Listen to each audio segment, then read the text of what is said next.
Bonsoir et bienvenue dans ce journal. Ce soir, la rédaction reçoit M. Idaroussi Saïd de Bouéni, avec lequel nous évoquerons cette marche pacifique prévue ce samedi à Bouéni pour demander la réouverture de l'école maternelle Jean de La Fontaine. Idaroussi, bonsoir. Bonsoir les habitants de Bouéni. Bonsoir Madame Aristide. Merci à vous d'être avec nous ce soir sur ce plateau. On reviendra sur cette initiative et notamment sur les raisons qui l'ont motivée au cours de ce journal. Avant cela, voici les titres de ce mercredi 15 octobre.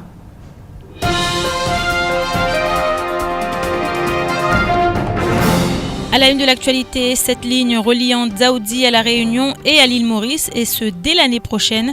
Voilà la nouvelle offre proposée par la compagnie aérienne Interrail, de quoi réjouir les voyageurs mahorais. La femme rurale à l'honneur et elle s'affiche dans les barges, Amphidrome et O55. Découvrez le visage de certaines d'entre elles dans ce journal. Et enfin, le service de l'immigration de la préfecture pointé du doigt. L'objet de cette mise en cause porte principalement sur les conditions d'accueil du public.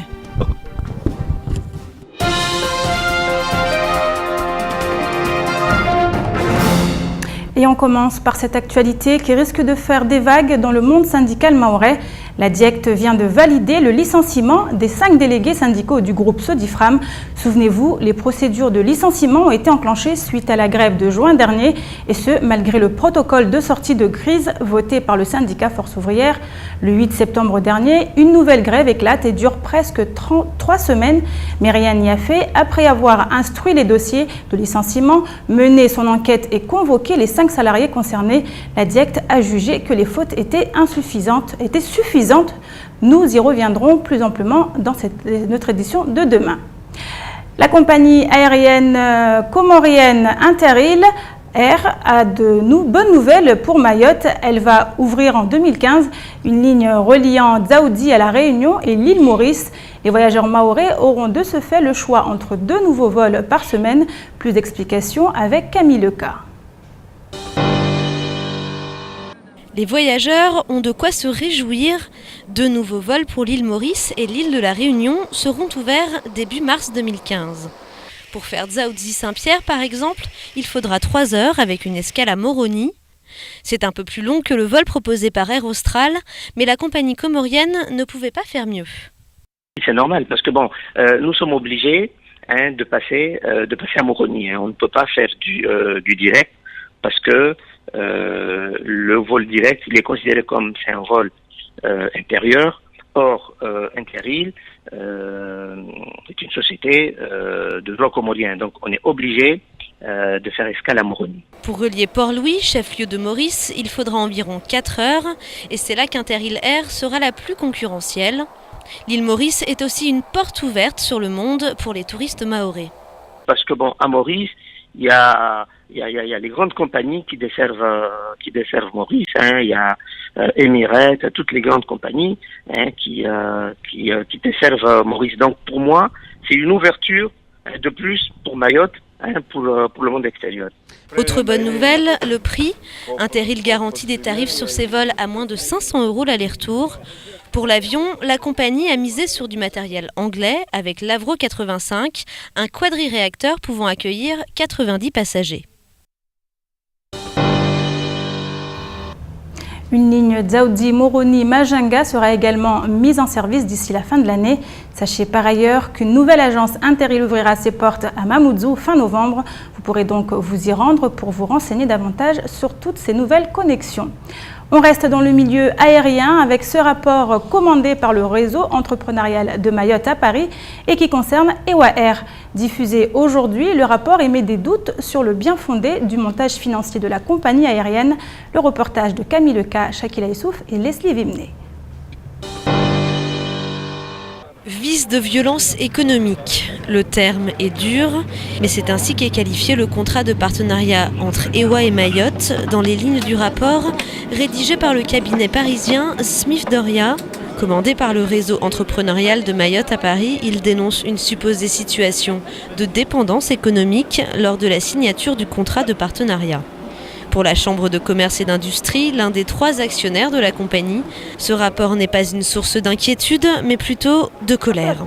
Mayotte reste à construire, on le sait très bien, et que cela plutôt leur honorera beaucoup plus que de rester nous faire de telles parades ou essayer de critiquer, de toujours critiquer ce que font les autres. Ça leur honore pas du tout. Donc pour vous, vous ne prenez pas au sérieux Non, pas du tout. C'est de la plaisanterie.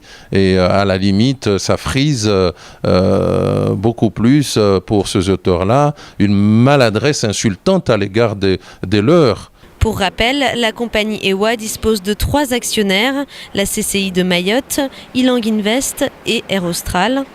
En clair, le rapport dénonce le montage financier en lui-même et remet en doute l'autorité donnée à la CCI de Mayotte dans la prise de décision. Là encore, ça ne tient pas pour le représentant de la CCI. Il préfère répondre par la boutade. Mayotte a besoin des bonnes idées, des gens de bonne volonté. Et qu'ils viennent à Mayotte, on les invite. Qu'ils viennent nous voir, qu'ils viennent nous rendre visite, qu'ils viennent travailler auprès de nous s'ils ont du savoir-faire ou des expertises ou de la contribution à apporter. Ils seront les bienvenus chez eux. Reste à savoir si dans les jours à venir, un dialogue apaisant va pouvoir s'instaurer entre le commanditaire du rapport et les actionnaires d'EWA. La femme rurale à l'honneur et depuis aujourd'hui, vous pouvez découvrir le visage de certaines d'entre elles dans les Barges, l'Amphidrome et au 5-5. 6 portraits d'agricultrices mahoraises qui ont accepté de poser devant l'objectif de Nail A, le gagnant du concours Les femmes des Outre-mer. Une exposition réalisée dans le cadre de la Journée mondiale de la femme rurale avec pour objectif sa valorisation. Reportage Shakil Youssouf et Fred Souleymana.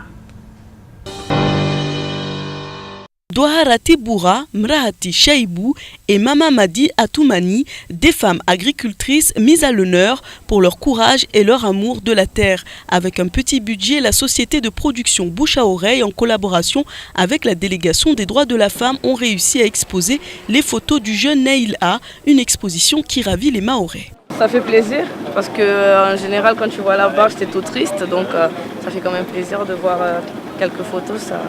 Au moins s'ils avaient pris juste les femmes ça aurait été... Mais il y a aussi tous les bananes, sont mûres donc ça va. Ça nous permet à nous de manger, de voir les gens qui les cultivent pour nous.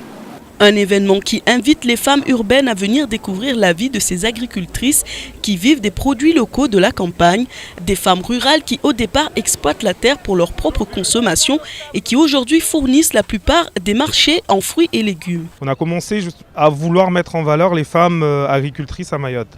Il faut savoir qu'aujourd'hui, le 15 octobre, c'est la journée mondiale de la femme rurale. À ce moment-là, on a fait un petit bilan sur la situation des femmes agricultrices mahoraises et on s'est rendu compte que ces femmes-là ne sont pas mises en valeur. En fait, la plus grosse difficulté, c'est que la plupart cultivent pour une autoconsommation. Elles le font pour la famille, elles ont un double rôle. Le rôle d'agricultrice et également le rôle de mère. Et nous, on a voulu justement mettre en valeur ces femmes. Une journée mondiale de la femme rurale qui aurait pu passer inaperçue sans cette exposition. Et même si les femmes préfèrent toutes travailler dans les administrations, certaines continuent à cultiver les champs à l'aide du traditionnel chombo et s'illustrent comme garantes de la culture agricole de l'île au Lagon. Une exposition que vous pouvez voir et revoir jusqu'au 25 octobre prochain.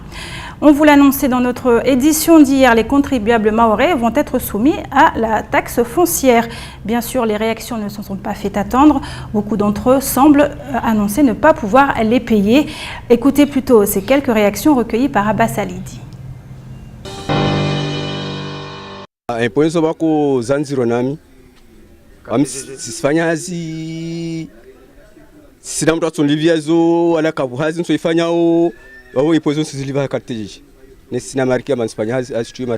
C'est une bonne chose, mais il faut regarder notre ressource, ce qu'on a. On nous paye 20 € et on nous donne des taxes de 60 €. Là, on ne peut pas s'en sortir. C'est le prison qui nous ouvre la bouche, quoi. Bon,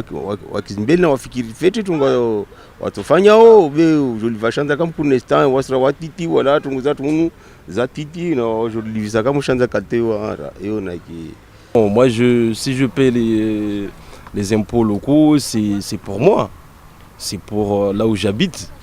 Mais quand je vois les gens qui sont tout autour, les bidonvilles, qui ne payent pas, moi je ne vois pas pourquoi je vais payer pour eux. Les enseignants du second degré sont en vacances, mais qu'en est-il de leurs revendications concernant la modification de leur statut ? Rappelez-vous, ils manifestaient la semaine dernière dans les rues de Mamoudzou pour obtenir des engagements écrits de la part du ministre de l'Éducation nationale. Aujourd'hui, toujours rien. La menace d'une nouvelle grève pourrait bien peser sur la rentrée scolaire prochaine dans 10 jours. Qu'en est-il ? Les réponses, le point sur la situation avec Yann Durosa au micro de Camille Leca. Pour l'instant, c'est quelques petites pistes qui sont là, qui sont présentes. Est-ce qu'il y aura un énième contre-ordre, un ordre qui va être décidé par le ministère à Paris ? Pour l'instant, c'est extrêmement compliqué. Et en plus, en me positionnant un peu différemment par rapport à ça, il y a les élections professionnelles enseignantes qui vont arriver fin novembre, début décembre. Et donc forcément, chaque organisation syndicale va essayer de se positionner aussi vis-à-vis de ces questions-là. Et donc, c'est rajouter un petit peu de désordre au désordre. Et on sait très bien que pendant les campagnes électorales, même si elles sont professionnelles et syndicales, il y a toujours des rivalités et des concurrences entre chaque centrale syndicale. Donc rajouter en plus une instabilité par rapport à un certain nombre d'engagements qui avaient été pris l'année dernière, c'est extrêmement compliqué pour la suite. Avec nous ce soir sur ce plateau, un parent d'élève de Bouéni, M. Idaroussi Saïd. Vous êtes là justement pour parler de ces difficultés que connaît le monde de l'éducation à Mayotte. Là, il s'agissait avec Yann Durosa du second degré. Avec vous, on va évoquer ces difficultés qui concernent le premier degré, les écoles primaires, notamment l'école maternelle de Bouéni. Vous avez prévu une marche pacifique pour demander la réouverture de l'école Jean de La Fontaine. Est-ce que vous pouvez nous en parler ? Alors, cette marche tient compte du fait que le service public il a été pris en otage par une certaine catégorie d'habitants et parents d'élèves de Bouéni.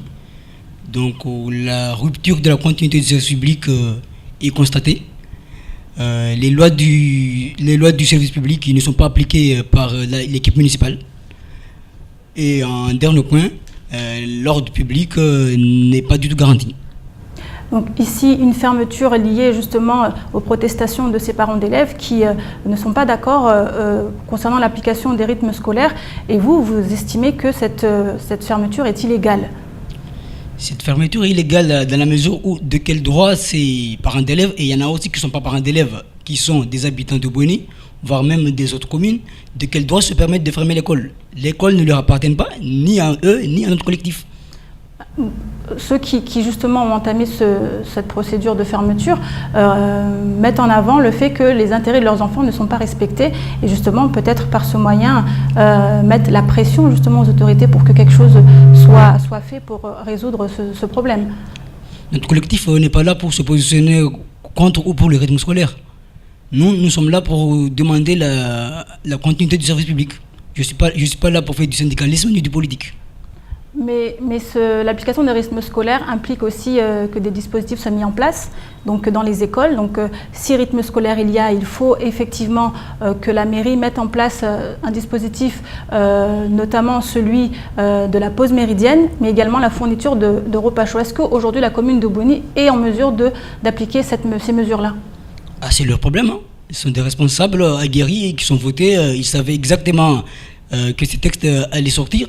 Ils sont pour des candidats qu'ils se démerdent pour régler ce problème. Donc vous, concrètement, aujourd'hui, quel que soit le rythme appliqué, rythme scolaire ou pas, vous souhaitez que l'école soit ouverte ? Exactement, Madame Ariti. Et en fait, est-ce que vous n'avez pas peur qu'on vous accuse de vous désolidariser du mouvement de ces parents d'élèves qui, pour eux, ne sont là que pour défendre leurs enfants, encore une fois ? Au préalable, je ne reconnais pas la légitimité de ce conseil d'école composé des parents d'élèves. Je m'explique. En métropole, l'élection des parents d'élèves, les parents reçoivent d'abord des notes d'information, des courriers d'information sur les procédures électorales et le rôle et les missions de ce conseil d'école. Moi, j'ai constaté dans le sac de mon gamin un bulletin de vote. On ne sait pas qui sont ces candidats, c'est quoi leur profil, et de me positionner sur ce bulletin. Je ne reconnais pas la légitimité de ce conseil ni de ce bulletin. Mais ces conseils d'école sont applicables à Mayotte, à toute l'île. Donc pourquoi vous, à Bouéni, vous ne reconnaissez pas ce conseil des écoles ? Ce conseil d'école, c'est réglementaire. C'est prévu dans le code de l'éducation nationale. Sauf qu'il doit y avoir une information préalable destinée aux parents d'élèves qui n'a jamais été faite. Il y a une campagne qui a été menée, les parents d'élèves avaient été invités, les mairies, également la préfecture, le vice-rectorat. Vous n'y avez pas participé? Je dis bien, je répète encore, les parents d'élèves doivent recevoir une note d'information par le biais de leurs enfants pour expliquer l'élection de ce conseil d'école. Jusqu'à preuve contraire, je n'ai rien reçu. Donc vous avez écrit un courrier à la mairie de Boni. Est-ce que vous avez eu des suites? Jusqu'à présent, c'est silence total. Silence total. Oui. Donc pour vous, qu'est-ce que vous, après cette marche, si l'école n'ouvre toujours pas, qu'est-ce que vous avez prévu? La prochaine étape, quelle sera-t-elle? Je précise que cette marche, c'est une marche pacifique. Le but, ce n'est pas d'aller forcer à ouvrir l'école. Nous n'avons pas la compétence ni l'habilitation. Pour ouvrir une école, ça coûte quoi? Les cadenas qui sont mis sur les portails des écoles, c'est des cadenas de valises. Même moi, j'ai les outils pour les ouvrir, mais je ne suis pas compétent pour les ouvrir. J'invite le maire à agir, à faire appliquer les lois du service public et à assurer l'ordre public. Il connaît bien ces textes. Vous serez prêt à aller jusqu'à la voie judiciaire? Bien sûr, je suis prêt à aller jusqu'à la voie judiciaire, voire même jusqu'à prendre un avocat. Et là, en fait, vous n'avez pas peur de créer deux camps, le camp des parents d'élèves qui souhaitent garder l'école fermée et ceux qui souhaitent la voir ouvrir ses portes? À Boni, le village, c'est un village bicéphale. Il y a deux champs de débat, il y a deux courants religieux, il y a deux écoles de foot. Donc c'est un champ bicéphale. La division existe toujours.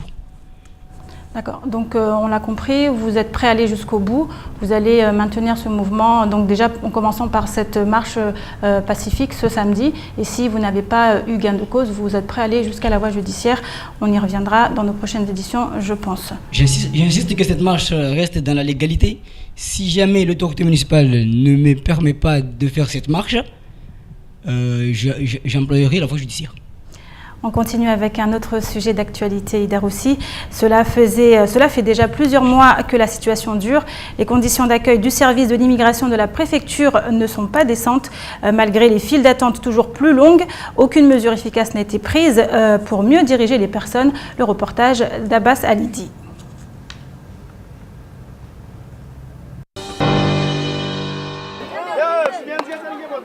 Agglutinés en plein soleil et pendant des heures, voilà le quotidien des dizaines de personnes qui attendent devant les portes du service de l'immigration et des étrangers de la préfecture. Parmi eux, de nombreuses familles, des femmes et des enfants. Très souvent, ils viennent juste récupérer un récépissé pour leur titre de séjour, un simple papier qui demande parfois des heures de démarche. Yo normali bika skamba balotu lwa rendez-vous ambilamba rendez-vous ya le 4 wende tale 5 ou le 6 ou le 7 tale 10 déjà bantu wale na récépissé bani zina 2 mois ambazo mazazi komo waseya na ushuka wao ambali wa maliju yo c'est pas normal. Non wasira vandangu sizeri rangu jana ritaringe monor na récépissé rivolo date limite ra vani karsire ngwa considérer mor zinyama wasi churi de tout simplement accès au droit elobe baskam et tout les churi tsao. Si certains déplorent les délais, d'autres s'estiment mal informés de la part des services de la préfecture.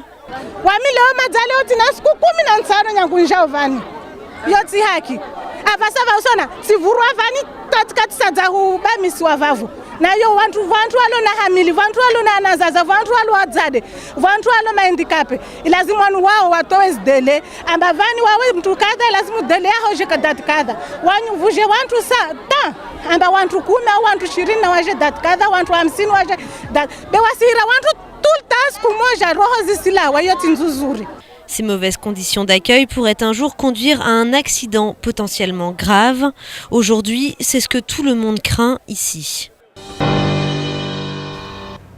Ida Roussi, vous parliez tout à l'heure de la continuité du service public. Est-ce qu'ici, vous estimez que les choses devraient évoluer ou alors qu'est-ce que vous en pensez?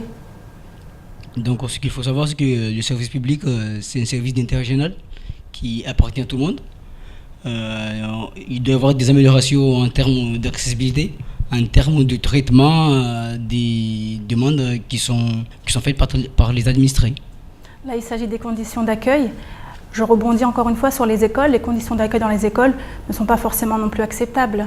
Et qu'est-ce que vous avez à dire concernant cela? Mon statut professionnel ne me permet pas de répondre à cette question. En tant que parent d'élève alors? en tant que parent d'élève et usager du service public, parce que là je représente double casquette. En tant qu'usager du service public, on constate qu'il y a certes des anomalies. Des anomalies, beaucoup d'écoles dégradées, des écoles qui ne peuvent pas forcément accueillir les enfants dans des conditions décentes. Est-ce que pour vous, cette fermeture justement ne pourrait pas permettre à ce qu'une réflexion soit menée et justement peut-être débloquer les choses de ce côté-là? Le problème, l'école elle est fermée pendant les vacances. Pourquoi ces activités d'amélioration des conditions de fonctionnement de l'école ne sont pas mises en œuvre pendant les vacances? Pendant les vacances, c'est statut mort. Dès que l'école reprend, l'école est fermée. D'accord. Donc vous, ce que vous mettez en avant tout à l'heure, c'était le service public. Donc vous parlez d'enseignement, en fait, si j'entends bien, l'enseignement. Mais si les enseignants ne sont pas capables d'enseigner dans ces conditions-là, l'enseignement, il n'est pas forcément non plus de bonne qualité. Oui, les enseignants, ils ont leur droit, le droit de retrait. Donc ils ont droit au grève aussi. Si les conditions ne sont pas réunies, ils savent ce qu'ils doivent faire.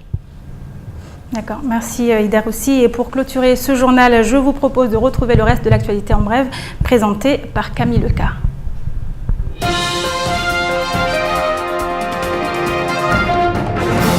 Il y a du nouveau dans l'affaire de cambriolage dans un appartement de Passamenti dans la nuit de jeudi dernier.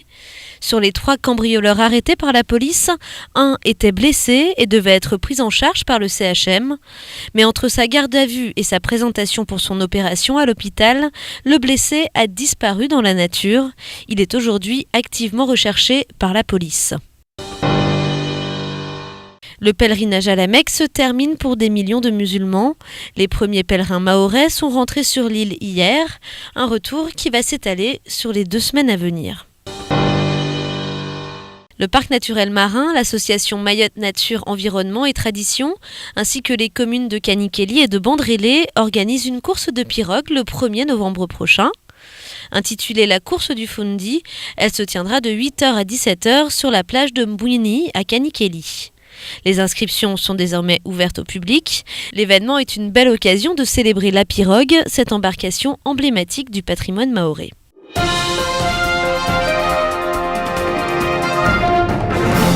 C'est ici que s'achève cette édition. Merci à vous de l'avoir suivi. Merci Idaroussi d'avoir été notre invité, d'avoir répondu à nos questions. On le rappelle, une marche pacifique est prévue ce samedi 18 octobre à Bouini. Oui, cette marche, j'invite tous les parents d'élèves, tous les habitants de la commune de Bouini, dans la mesure où ils sont usagers du service public. J'attire l'attention sur le fait que ne faisons pas l'amalgame entre rythme scolaire et service public. La manifestation est axée sur les lois du service public, sur la gestion du service public qui relève de la compétence du maire de la commune de Bouini. Donc vous et d'autres parents y prendrez part, bien évidemment. C'est ici que s'achève cette édition. Pour ma part, je vous laisse en compagnie d'Ornella Perrine pour la météo. Quant à moi, je vous retrouve demain pour une nouvelle édition. Excellente soirée à vous sur KTV.